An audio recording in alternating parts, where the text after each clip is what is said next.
Salve nação rubro-negra, a bancada ESPN irão analisar a vitória do Flamengo contra o Vasco. Das variações táticas do Flamengo que são confusas, do quanto Vitor Pereira tem que melhorar o time, que não joga bem e que só conta com jogadas individuais para ganhar. Veja o que eles irão falar sobre o Cebolinha que foi prejudicado jogando numa posição que não é a dele, e também do Pedro, do quanto ele é importante e que faz a diferença para o Flamengo. Não se esqueçam de se inscrever para ajudar o canal e de curtir se gostar do vídeo. Fã de esportes, o Vasco jogou melhor. Mas quem ganhou? 3-1 Flamengo. Ah, mas a maior parte do tempo o Vasco foi melhor. Mas não marcou. Chamaram o VP de burro. Eu acho que ele foi corajoso. Gabigol não estava jogando essa bola toda não, gente. Estava jogando uma bolinha. Tinha que sair sim, ele tem que tirar. Quando ele achar que tem que tirar, tem que tirar. Ele não está lá para mexer no time. O Arrascaeta estava se arrastando em campo. Tem que tirar. Até demorou para tirar. E deu certo, né? Depois ele saiu de besta para bestial, porque ele botou o menino que decidiu o jogo com o pênalti. Matheus França. É isso que eu achei, Dani.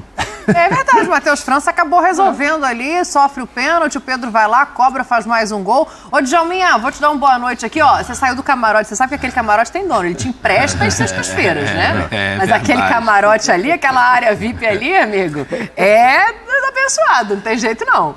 Dani, mas eu gosto de estar no clube, presente no clube. É mais gostoso aqui no clube. Em casa é bom. Boa noite, Zinho, meu parceiro. Boa noite, Pascoal. Boa noite, Mauro. Boa noite, Dani. Boa noite. Mas é verdade, assim, o Mauro tem razão no que ele falou, mas é impressionante. Mas a gente vai discordar dele depois, não é? Que mesmo ganhando, mesmo 3-1 contra o rival, o torcedor não fica satisfeito. E analisando o jogo do Flamengo, sinceramente, eu acho que o torcedor nesse ponto tem razão. Chamar o treinador de burro pode até ser exagero, mas o time realmente não vem jogando bem. Mas é aquela história, conseguiu a vitória, classificou, está na final, cumpriu, né, o que deveria fazer, mas em termos de jogo o Flamengo tem que melhorar muito e assim, preocupa, né? Preocupa, na minha opinião, porque são muitas mudanças e até descaracterizando alguns jogadores que não são acostumados a jogar em determinadas funções, e aí tá jogando, tá tentando colaborar, mas acaba que nessas horas o jogador também se prejudica. É isso, Zinho, eu vou lá no camarote para deixar o Pascoalzinho aqui por último, que a gente estava conversando fora do ar. Eu acho que vocês vão discordar só hoje, assim, vai ser exceção, né? Você que acompanha o nosso programa sabe que Pascoal e Zinho jamais discordam ao vivo, mas eu acho que hoje vai ser mas tudo dentro de uma grande cortesia, uma grande elegância. Eu gosto muito dele, sabe disso. A recíproca é verdadeira. E aí, Zinho, esse Flamengo? Mas convenceu? O Vasco melhorou? Está melhor no segundo tempo? Me conta aí. Assim, a gente já entrando nesse assunto, primeiro uma boa noite para você, né, Dani? Uma semana abençoada para você, para meus companheiros aí, queridos, Djalminha, meu irmão, meu parceiro. Hoje o nosso parceiro Rogério, zagueiro, tá fazendo aniversário. Um beijo para ele, feliz aniversário. Jogou conosco lá no Mengão, campeão de Copa do Brasil, carioca, brasileiro. Ganhamos tudo, né, Djalma? Ganhamos tudo lá Graças também. a Deus. E um abraço pro meu querido Pascoal, presidente. Um abraço, cara. Olha só, Dani, o assunto é Flamengo e Vasco, né? Eu ia parabenizar o Palmeiras por mais uma final de campeonato, né? O Palmeiras absoluto no Campeonato Paulista, né, dominante no Campeonato Paulista há muito tempo e vai para mais uma final. Hoje vai ficar esperando quem vai ser o adversário, Água Santa ou Bragantino. Mas falando de Flamengo e Vasco, não tem jeito, né? Porque assim, se foi mandado embora um treinador porque o time ganhou, mas não convencia, essas cobranças têm que continuar existindo, porque o time ganhou, foi para a final, mas ainda não convence. Porque eu vou falar para vocês com toda sinceridade, com todo respeito ao Vitor Pereira, que eu sempre coloco que é um bom treinador, que tem um currículo, respeito máximo ao profissional, só que ele tá dando um nó na minha cabeça. A cada jogo eu me confundo todo. Ele tá sendo um grande desafio para mim como comentarista de futebol. Enxergar, entender como é taticamente esse time jogando, como é essa formatação. Todo mundo fica falando que agora são três zagueiros. Mas tem hora que ele tira e bota o Thiago Maia pra lá, daqui a pouco ele tinha um lateral direito que a gente achou que não teria e tinha no banco, mas assim mesmo ele começou com Everton Cebolinha pelo lado direito. O Everton Cebolinha de ponta esquerda virou ala esquerdo e agora virou ala direito, e tendo Varela no banco. Então, assim, é uma confusão que o Vitor Pereira está me fazendo bem, porque eu estou tendo que estudar muito para entender o que ele está tentando fazer com esse Flamengo, que vence porque tem talento, porque tem o individual, porque tem jogadores competentes. Mas se depender da parte tática, da evolução desse time, do time jogar, do time encantar, tá longe. Pascoal, acho que quando sobe a placa ali, né, que você vê, eu até anotei aqui as mudanças porque eu fiquei igualzinho, tentando compreender o que ele estava tentando fazer com esse time, né? Sai Cebolinha, entra Varela, sai Gabigol, entra Everton Ribeiro, sai Rodrigo Caio, entra Vidal. Quem está assistindo o jogo quer entender como vai se redesenhar o time. Aí no primeiro momento você pensa assim, bom, voltou para 2 zagueiros. Não, o Thiago Maia encaixa na zaga e, olha, dificulta a vida do Thiago Maia esse encaixe na zaga também, viu? Boa noite, Dani. Aê, Zé! Tá tendo... É legal isso aí. Aê, Djalminha. Ei, Mauro, é legal esse negócio aí. Ontem, quando eu vi o Thiago Maia jogar de zagueiro, eu falei, alguma coisa eu tô... Acho que tá esquisito aqui. Será que eu tô vendo isso? Será que ele acabou de tirar um zagueiro e botar um volante? Peraí, retirou um zagueiro para botar um volante de zagueiro, então por que não tirou um volante para deixar o zagueiro de zagueiro? Entendeu? É isso que tem que desafiar a memória, a capacidade intelectual das pessoas. Eu vou botar o Cebolinha, que é a ponta esquerda, de lateral direito, daqui a pouco é o seguinte, ó, porque eu tenho o lateral direito, mas eu não vou pôr. Então eu vou botar um ponta esquerda de lateral direito. É a consagração do Barata Voa. É porque eu digo pra vocês, a formação do Flamengo é a escala, a formatação e a consagração do Barata Voa. É o Barata Voa completo. E aí vai. Deixa eu me arrumar e falar. Pedro, hein? Que jogador, tem coisa gente. Boa, né? Que jogador esse Pedro, hein, gente? A primeira vez de fora da área, pá, bate no joelho do cara e vai lá dentro do gol. A segunda, tem nenhum problema, nenhuma dificuldade. O terceiro, os caras tudo moscando aqui, os caras com aquele soninho, aquela preguicinha, pá, bateu a falta, saiu o terceiro gol. Ele só fez 2 gols e 1 assistência. Alguma coisa a mais ele precisava fazer? 13 gols em 12 jogos. Não, quero fazer uma questão. Alguma coisa a mais eu preciso fazer? E não tá na seleção. Não, esse é um outro problema que nós vamos falar depois. Esse é um outro problema que nós vamos... não falaram, não começou bem o ano. Não começou bem o ano. Por isso que ele não foi pra seleção. O Pedro... No programa. O Pedro... No programa, quando eu cobrei, como eu falei, que é interino ou não é interino, o Ramon tinha que ter convocado o Pedro. Não tenho dúvida. Não tenho dúvida disso. Eu quero dizer só o seguinte. O Ramon tá lá, eu tenho o maior respeito pelo Ramon. Mas seleção brasileira não é lugar para dar prêmio. Sim. E seleção brasileira não é lugar para você olhar, achar que você é só uma experiência. E seleção brasileira não tem isso. Seleção brasileira não. Não, eu vou levar os meninos do Sub-20 porque eu preciso dar um prêmio para eles. Faz um churrasco. Eu vou fazer o quê? Eu vou levar esses aqui porque sabe o que é? Entendeu? Eu não entendo essas coisas. Para mim, seleção brasileira é muito mais sério do que isso. Para mim, seleção brasileira é outro nível. Porque eu acho que a gente tem um nível de exigência maior, um time 5 vezes campeão do mundo. Então, me custa falar isso, mas eu concordo com o Zinho. Quando tem uma falta no segundo tempo, que o debochado vai bater. Quando ele bate a falta, vocês viram a reação dele? Você que batia a falta bem, ele bateu a falta e tirou a perna. Já saiu mancando, mancando. Ele bateu a falta e tirou a perna e já saiu aqui. Isso que eu disse, ele até demorou para sair. E aí é difícil, a gente já questionou isso aqui. Está cortado na seleção do Uruguai. Como é que mexe? Depois que veio, ele tá com problema e tal. Mas ali no jogo. Lesão no adutor de coxa. Mas ali no jogo, olhando, eu que não tô sabendo se ele tá machucado ou não, ou se ele tá machucado 3 meses, é essa falta aí, ó. Essa falta. Tirou o pé. Você vê que ele, entendeu? Aí entra aquele papo, puxa, mas o craque do time não se tira. Esta é a discussão, se tira ou não se tira? Se tá nessas condições, tira. Condição de jogo, não tinha nem que ter ficado tanto tempo. Não, mas o Gabigol jogando mal também, se tira ou não se tira? Senão você não mexe em nada. Então, aí é isso. Lembra que a gente falava como é que vai mexer nesse quarteto? Ele começou tirando o Everton Ribeiro, conseguiu.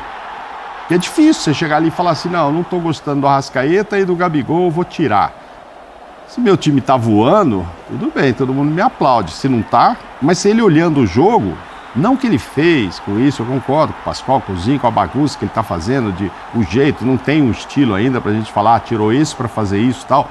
Tá muito sem estilo ainda, agora tem 2 semanas. Vai ter 3 dias de descanso, né? Vai ser uma semana e pouco. Está de folga, né? O Flamengo. 3 dias de folga. Esse é um ponto interessante volta também de análise. Volta só na quinta-feira, né? volta na quinta-feira só. Não sei, eu posso estar enganada, tem aqui 2 ex-jogadores, vocês cobriram futebol que eu tenho de vida, mas assim, eu entendo que um time que não está encaixado, que precisa fazer um desenho, que tem uma final pela frente e que não vai ter esse tempo em outros momentos, talvez pudesse usá-lo melhor em vez de dar 3 dias de folga, que desse 1 e voltasse a treinar. Ou é exagero, Djalma? Dava para realmente dar essa folga e treinar os outros 10? Bom, Dani, aí é uma questão do planejamento ali interno, né? Não sei se isso estava programado antes do resultado. Se tivesse programado antes do resultado, ok. Eu falei, independente se classificar ou não para a final, vai ter 3 dias de folga, porque o time está precisando. De repente, mesmo sendo início de temporada, o grupo pode estar sobrecarregado. Aí, saber da programação anterior. Mas, concordo, estamos falando de início de temporada. O normal é a equipe não está desgastada, pelo contrário. Se não classifica, Djalma, devia estar programada, porque se não classifica, também ia ficar um tempão sem jogar agora. Mais ainda, né? Mais tempo, só ia jogar lá na frente em abril também. Então, mas aí a situação ia ser outra, né? Esses 3 dias, se não classifica, a situação talvez podia chegada ser do novo técnico para ter mais tempo ou não, mas aí não sei o que ia acontecer. Mas eu acho que assim, mas independente da folga, esse time do Flamengo, ele precisa de muito treinamento, porque com a formação que vem jogando, não tem entrosamento nenhum. A verdade é essa, eu não vi o Flamengo jogar nenhum jogo depois que colocou os 3 zagueiros jogar bem e ser superior ao adversário. Não vi nenhum jogo. E antes, que não obteve resultado, os jogos que o Flamengo jogou com aquela mesma formação, o Flamengo foi superior. E que levou gol no contra-ataque, perdeu os jogos, mas teve uma superioridade no jogo. E agora, depois que entraram os 3 zagueiros, e esse final de semana, o jogo contra o Vasco, para mim, foi uma confusão total. Esse, em específico, Cebolinha na direita, depois as substituições. Mas, assim, esse time precisa muito treinamento para que ele tome um formato. Você olha as equipes que já têm um tempo junto, você olha, o Palmeiras joga assim, o Atlético está começando a ganhar um formato, o Internacional, que já joga assim, o Flamengo a gente não sabe. O Vasco, que agora mudou o treinador, mesmo o Fluminense, a gente já sabe de qual é salteado o seu estilo de jogo, o Flamengo não tem. O Flamengo não tem, precisa encontrar, porque não vejo... o Zinho ainda está estudando, eu não estou nem estudando para não ficar louco. Então eu estou olhando ali e não estou conseguindo entender, sinceramente. Ele só vai executando dentro de campo, porque é o dom dele, ele sabe jogar. Eu não acho que ele só seja um definidor, aí eu já não acho que seja o correto. Eu acho que ele tem muita capacidade e, para mim, ele é jogador que faz, além de fazer a diferença, os números do Pedro falam por si só. É só você pegar os números do Pedro, colocar na tela e você vai ver que o Pedro é um cara que ele é capaz de fazer a diferença. O Mauro falou, o Gabigol não está bem. Não está bem. Não está bem. Pedro hoje está à frente do Gabigol? Porque é o seguinte, o Flamengo tem alguma coisa que está emperrando o Flamengo, fisicamente. Tem jogadores do Flamengo que não rendem fisicamente o que podem render. O Gerson ontem. O Gerson parecia que ele jogou com um saco de cimento nas costas. O tempo todo. Ele chegou atrasado, errou passe. O Gerson não é o Gerson. Aí eu acho que a minha convicção de que o Gerson, bem fisicamente, ele faz toda a diferença, porque tecnicamente é brilhante. Como o Pedro está melhor fisicamente do que os outros e ele consegue fazer a diferença. Porque aí quem venceu o jogo, o Zinho tem toda a razão, aí quem venceu o jogo é o individual, a categoria do jogador. Desculpa, mano. Não, é isso. Não, no ano passado, eu achava que se o Pedro não tivesse tido o problema da Olimpíada, etc., o Pedro já era candidato a ser titular na Copa do Catar. Ele ia disputar ali o Richarlison, todo mundo. Na semana passada, quando a gente discutiu essa história, o Ramon não o chamou e tal, premiou o Vitor Roque e tal, eu vou ter que repetir que, na minha opinião, o Pedro é o principal candidato a ser titular como centroavante quando vier o técnico, que é o técnico mesmo, vamos ver quem será, é o Pedro ainda. Ele tem concorrentes? Tem. esse Vitor Roque vai crescer, nós pensando em uma Copa que ainda tem 4 anos, tem muita água para rolar, o próprio Richarlison, que hoje seria o cara ali, até machucou, não vai nessa, é um concorrente, mas o Pedro tem todas as características para ser o titular. E a gente via isso no ano passado, dizendo assim, o Gabigol tem pouca chance de ir para a Copa pela função que está exercendo e tal. Até depois que ele começou a sair e ajudar o Pedro ainda a fazer mais gols e tal, até cresceu um pouco a chance do Gabigol, de repente, ser chamado pelo Tite, mas não aconteceu. Foi o Pedro, mas aí ele já tinha o Richarlison ali e tal, e o Pedro não teve tanta chance de jogar com o Tite para convencê-lo já para ser titular. Para o futuro, é ele. Hoje ele é fundamental nesse time aí. Ele é fundamental. A história do Gabigol, lógico, ninguém vai questionar os gols históricos que ele já fez nesse período que está no Flamengo, a importância dele. Mas o momento, agora, jogando. Eu até dou uma desculpa, eu vi todo mundo comentando que o Gabigol... Não é desculpa, uma justificativa. O Gabigol perdeu, a única chance que ele teve, ele perdeu e foi de pé esquerdo. Eu achei que a bola ficou muito perto do pé. Se a bola está 20 centímetros para ele chutar aquela bola, talvez ele fizesse o gol ainda no primeiro tempo. Mas a jogada é talvez a única boa jogada do Flamengo no primeiro tempo de coletivo. Começa no menino que está muito bem, né? Acabou sendo premiado o Ayrton Lucas com um gol no final. Começa com ele, passa pelo Arrascaeta, vai no Pedro, o Pedro toca para o Gabigol. Mas me parece que o Gabigol estava esperando ela um pouquinho para frente, então ela já vem, ele sai chutando assim. Tá vendo? Perdeu um gol e tal. A fase não tá boa, que perdeu um gol. Aquela bola, talvez, meio metro para frente, ele se posicionasse. Aí, acho que foi ontem no programa, alguém justificou, e talvez com razão. Mas se ele tivesse bem, ele não chutaria de primeira. Ele dava um tapinha, ajeitava para direita e tocava no canto e tal. Enfim, é fase. Mas jogador importante, tem saído, não tem reclamado, tem colaborado, fica lá na beira do campo. Ele tá fechado ali com o VP, o Gabigol também, mesmo saindo. É curioso, né? Ozinho, você que está tentando entender esse trabalho do Vitor Pereira, acho que a torcida do Flamengo também, né? Acaba que o ponto positivo é o que o Mauro destacou aqui no começo. Matheus França entra bem. O Varela, quando entra, apesar de estar voltando de lesão, ele faz melhor do que o Cebolinha a função, que para mim é até uma injustiça com o Cebolinha a gente fazer essa comparação, porque não é a posição dele, né? Mas assim, então dentro do que a gente está vendo de rendimento, ele mexeu até com alguma coerência. Deixou o Pedro em campo e tirou o Gabigol, que não estava rendendo tanto, e o Arrascaeta, que tinha uma lesão. Sim, não, nesse ponto ele agiu corretamente. O que eu questiono é a escolha dele para o elenco que ele tem, os jogadores que ele tem em mãos. Esse elenco, ele pode fazer um esquema tático sem ser com 3 zagueiros. Eu, particularmente, não gosto.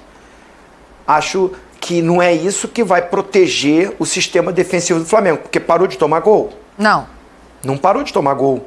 Continua tomando gol, inclusive bola parada. O gol do Capasso é um escanteio. Você tem 3 zagueiros, você tem Thiago Maia, você tem Gerson, você tem Pedro, você tem vários jogadores para se posicionar dentro da área e mesmo assim tomou o gol. Então, assim, parte daí. A minha análise é de que eu acho que o Flamengo tem em mãos um elenco que ele não precisa jogar com 3 zagueiros, que isso vai fazer parou de tomar gol? O sistema tá sólido? Tá o sistema do Palmeiras, que é ruim de alguém fazer gol no Palmeiras? É difícil o Palmeiras tomar gol? E o Palmeiras joga com 2 zagueiros, a melhor dupla de zaga do Brasil hoje, Murilo e Gustavo Gomes. A minha opinião é essa também. E eu não vejo essa coisa assim, tem que botar o 3º zagueiro, tem que botar mais volante. É a mesma coisa assim, tem que fazer gol. Aí você entope de atacante lá na frente o sucesso e trouxe a vantagem pro seu lado.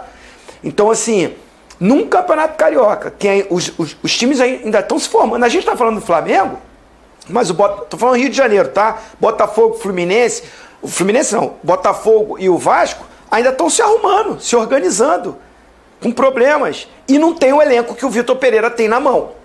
O Fluminense é um ponto à parte, a gente vai falar depois, que também evoluiu. Esse Fluminense que perdeu para o Botafogo no Clássico, que ganhou do Vasco ali, já o Cano no finalzinho fazendo aquele golaço lá do meio da rua, jogo difícil. que ganhou do Flamengo aí, na decisão da Taça Guanabara, que estava perdendo o primeiro tempo melhor do Flamengo, o segundo tempo o Fluminense foi melhor. Então, assim, num campeonato carioca, ele está tendo tantas dificuldades e não encontra uma formatação de time, e aí faz essa coisa que o Pascoal disse aí, o barata voa, né, Pascoal, que você fala? É, aí, o esquema do barata voa. O sistema. É. Então, assim, é um pouco confuso, porque você tem os jogadores para a posição, aí ele deu a explicação, concordo. O Varela estava voltando de contusão, então a gente preservou um pouco. Aí você vai no clássico, no jogo decisivo, improvisar, coloca o Varela, se ele não aguentar, aí você faz a improvisação. Agora, se você tem um cara da origem, da posição, se levou para o banco, ele tem condição. Não conseguiria jogar 45, 50, 60 minutos o Varela? Então é equivocada algumas explicações. Agora eu concordo, o Gabigol não fez o seu melhor jogo, mas eu vou em defesa ao Gabigol. O início de temporada, o Gabigol foi um dos melhores. A parte dele lá, gol, entrega, movimentação, ele estava fazendo, ele vem fazendo. Não fez um grande jogo agora contra o Vasco, contra o Fluminense, estava muito nervoso, quase que foi, merecia ter sido expulso ali naquele primeiro lance com o André, mas o Gabigol, mesmo ontem não estando bem, eu vi ele lá atrás tentando ajudar. Até acho que não é necessário o Gabigol voltar onde ele estava voltando para dar carrinho pelo lado direito. Aí tá bom, ele tirou o Gabigol para botar quem? Ele tirou o Gabigol para colocar o Everton Ribeiro. O Everton Ribeiro, que para mim é o grande injustiçado desse sistema, porque é ele que foi pro banco. Eu também acho. É ele que vai pro banco. Ele é o grande injustiçado. Agora, tirar o Gabigol para botar o Everton Ribeiro é uma característica totalmente diferente para esse time. Um time que tá com a vantagem, que vai explorar um contra-ataque, você bota um meia, que já tinha uma Arrascaeta se arrastando, com o problema do pubis, que ainda não foi definido isso. Ou o cara trata de uma vez por toda. Agora, na verdade, agora foi cortado da seleção uruguaia. A questão agora é a coxa, né? Eu tenho a sensação, vocês vão saber dizer melhor do que eu, que é uma coisa em decorrência da outra. Ô Dani, a entrevista do treinador, se você for ver também, eu dei uma estudada aí, dei uma lida, ele diz que durante a semana ele estava sentindo pubis. Então são durante as duas coisas, semana, nos treinamentos. Fala da coxa. Foi feita uma avaliação e aí achou que era uma semifinal, um jogo muito importante, ele foi pro jogo. Essa é a minha dúvida, o departamento médico. Segura o cara não tá bem, vai ficar empurrando o cara assim, aí agora ele saiu da seleção uruguaia e vai empurrando assim, vai começar o Brasileiro, as Libertadores, sem estar totalmente curado? Mas esse tipo de lesão, tem alguns questionamentos. Esse tipo de lesão demora muito para tratar. Se for o tratamento normal, só para recuperação, tem jogador que leva mais de ano para se recuperar. Não é tão... se você fizer a cirurgia, aí tem o tempo de recuperação, essas coisas todas. Agora, se você levar, tem jogador que fica um ano e pouco, 1 ano e meio, demora muito. Porque é o seguinte, o cara se sente bem, já estou confortável, vou treinar. Na hora que bate na bola, sente novamente. Lesão do Arrascaeta. Coloca pra gente, enquanto a gente está ouvindo o Pascoalzinho, a tela, a gente preparou uma tela com as lesões recentes do Arrascaeta, mas fala, Pascoal, você acha ele que foi seria o caso de parar? Ele foi até para a Copa do Mundo já sentindo essa lesão. Ele foi para a seleção do Uruguai sentindo uma lesão. Né? Rapaz. Aí, ó, pegaram desde 19. Em 19 teve lesão na coxa direita, lesão no menisco, entorse no joelho esquerdo. Tudo. Ele volta para jogar a final no sacrifício, né? É verdade, de 2019. Eu já tinha esquecido disso. Lesão. Ele jogar. Agora vai render o que ele rende? Eu entendi uma parte. Cebolinha vem muito bem, não queria tirar ele. Ok, mantém o Cebolinha aonde ele joga. Agora, porque ele tá bem, eu vou botar na posição que ele não joga. Que ele não... Não, e mais, se fosse na ponta direita, poderia até jogar, mas também não é dele. Agora, de ala... De ala, porque o ala tem a obrigação da marcação também, de recompor. São 105 metros para correr. Aí ele vai pegar um cara veloz, habilidoso, atacante, para ter que marcar. Não, ainda mais do outro lado, né? Você lembra que no jogo anterior, quando o Pumita faz aquele gol, um chute maravilhoso, Cebolinha estava ali na marcação, ele meio que já estava com essa função de voltar. E no gol... No gol é ele que quase chega. E no gol também do Fluminense ele quase chega, no primeiro do Fluminense. Ele que tá atrás do... Acho que é o Cano Não que é faz jogar o gol. muito o cara na fogueira? Então, mas do lado esquerdo, pelo menos ele está acostumado, já não é a dele Sim. ficar voltando muito, vai cansar, etc e tal. Mas ele ainda estava ali. Ontem, o que ele levava de bola, claro, ele ficou perdido como lateral direito. Mas eu acho... O Piton aproveitou muita bola para enfiar entre o Cebolinha e um zagueiro. É assim, ontem eu comentava no linha aqui com a Dani, eu acho que foi o cara que foi para casa mais chateado ontem, foi o Cebolinha. Chateado, o time ganhou e tal, mas Mauro, pô, assim, caramba, o que eu vejo é o seguinte, colocou? Eu acho que o Vitor deu suas explicações lá, mas eu acho que o atleta, nessa hora, ele também tem que se posicionar. Peraí, eu quero jogar, mas eu não quero jogar ali, não. Quero jogar onde eu jogo. Porque é difícil. Como o Everton Ribeiro foi escalado como ala pela esquerda, mas o que você olha as características do jogador... Era um sacrifício. O técnico podia falar, eu sei que ele joga de ponta esquerda, como ele falou, eu pedi para ele se sacrificar, ele até que se entregou, que senti correu. falta disso. É isso que a Dani sentiu falta. Agora, Sim. você acha que ele ia falar pro cara, não vou jogar não, lateral direito, então não joga... Não é. difícil, aí também Mas, Mauro, não é nesse sentido de bater de frente. É no sentido de o que eu vou agregar, o que eu vou ajudar. É nesse sentido. Não é no sentido não quero jogar. É assim, ali eu não consigo render. O Everton Ribeiro vai jogar pela ala esquerda. Ele não vai. É a característica do jogador. Ele pega a bola, traz sempre para dentro. Se ele jogar na ala esquerda, ele vai sair de campo, porque o para dentro vai ser para fora. O Cebolinha é a mesma coisa, tá sempre para dentro. Se ele trouxer como ele faz, vai para fora do campo. É que o Cebolinha então ainda são destra, características dos jogadores. Tem jogador que sim. vai jogar, é canhoto, e só joga na esquerda. Tem jogador que só joga na direita. Sim. Mas então, mas é uma coisa que no futebol não é difícil de tu identificar olhando o jogador que ele pode cumprir determinada função, não. E na minha opinião, eu acho que o erro foi esse, porque o Cebolinha não tem característica para isso. Jogar na ponta direita, ele vai jogar, mas não vai ser a mesma coisa que na esquerda. Agora, de ala, não ajudou o Flamengo e nem ajudou o Cebolinha. Essa é a minha opinião. É isso, Zinho? Você acha que ele teria que ter se posicionado? Claro que, né, não é dizer não vou jogar, mas você falou, professor, me ajuda a te ajudar. Os números que você mostrou aí, Dani, e muito bom, responde muito isso, o posicionamento que ele teve no campo. Ele acerta passe porque ele pega a bola na intermediária para tocar. A tentativa do drible, que é o forte dele, que ele quando ocupa a intermediária ofensiva, está muito mais próximo para fazer o drible. E ele não ocupou tanto esse espaço. Até o Gabigol cai um pouquinho para ali, então tem uma movimentação, e ele preocupado também em retornar, em recompor uma linha de quase 5 ali, né?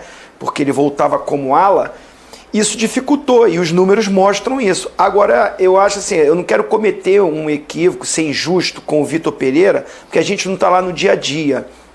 Mas o que acontecia no Corinthians, que a gente ouviu e várias entrevistas dos atletas do Corinthians, é que não tinha muito diálogo. Não era mais ou menos isso? Sim. Que alguns atletas aí que deram entrevista, inclusive aqui pra gente, Bola da Vez, no Resenha, falaram que assim, iam para campo numa formação que nem treinou direito isso. O Juliano, se não me engano, falou isso num Bola da Vez. Então me parece o seguinte, que o Vitor Pereira toma essa decisão, eu não quero ser injusto, eu não sei se aconteceu, tô indo pelas entrevistas de atletas do Corinthians que conviveram com ele, mas que ele não chama o cara para falar, vou te colocar ali, você se sente apto a fazer? A função é essa, treinou com o cara nessa função, acredito que ele deve ter treinado, não é possível, porque teve tempo para treinar a semana. Aí eu concordo com o Djalma. Se o treinador chamou o atleta, o Vitor Pereira chamou o Cebolinha, vou te treinar aqui, você consegue fazer essa função de ala sem a bola, você vai se recompor numa linha de 5. Com a bola, você vai ser o ala para se projetar pelo lado direito. Você, no treinamento, se você não se sentir confortável, você me fala, você dialoga comigo, eu também vou analisar. Se não houve isso, é um erro do Vitor Pereira. Agora, se houve, aí é um erro do Cebolinha. Porque é nítido que ele fica totalmente desconfortável. Não é do cara. O cara foi para a seleção brasileira e foi destaque na Copa América jogando de ponta esquerda. e foi contratado pelo Benfica. E foi contratado pelo Flamengo para substituir o Bruno Henrique, que se machucou. E a nossa discussão nos programas, quando ele foi contratado, era: e aí, quem é o titular, Bruno Henrique ou Cebolinha? Olha o nível que o Cebolinha chegou pro Flamengo. Hoje o cara já jogou de lateral esquerdo, ala esquerda, já jogou de ala direita, e quando faz o melhor jogo dele, que foi contra o Fluminense, no jogo seguinte o prêmio foi ele pro banco.